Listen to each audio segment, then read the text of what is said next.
atelier d'information et de sensibilisation à l'endroit des premiers acteurs, je dirais, qui sont chargés de l'application des textes en matière de libre circulation des biens et des personnes était la bienvenue au niveau de l'école de gendarmerie ici à Bobo-Dioulasso, parce que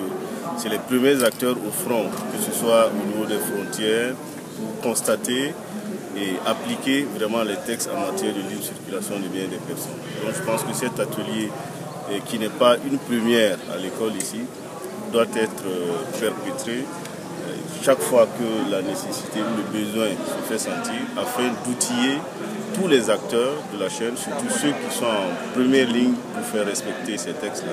qu'ils soient outillés afin de mieux faire respecter les différents textes qui existent en matière de libre circulation des biens et des personnes. C'est ce qui a milité à ce que cet atelier puisse avoir lieu aujourd'hui à Bobo-Dioulasso.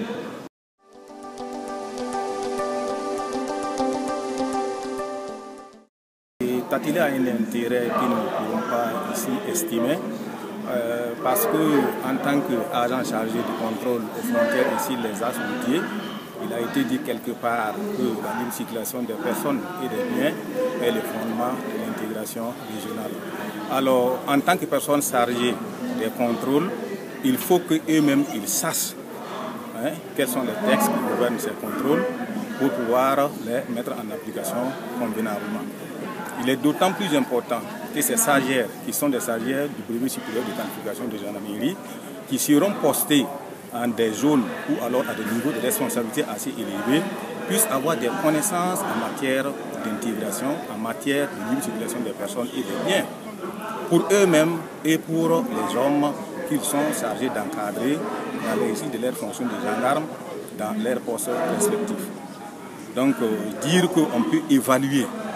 de manière limitative, de manière exhaustive, l'importance de cette formation, ce serait quand même un peu prétentieux. Donc je dirais simplement que c'est une activité qui est là, qui est menée depuis pratiquement 2018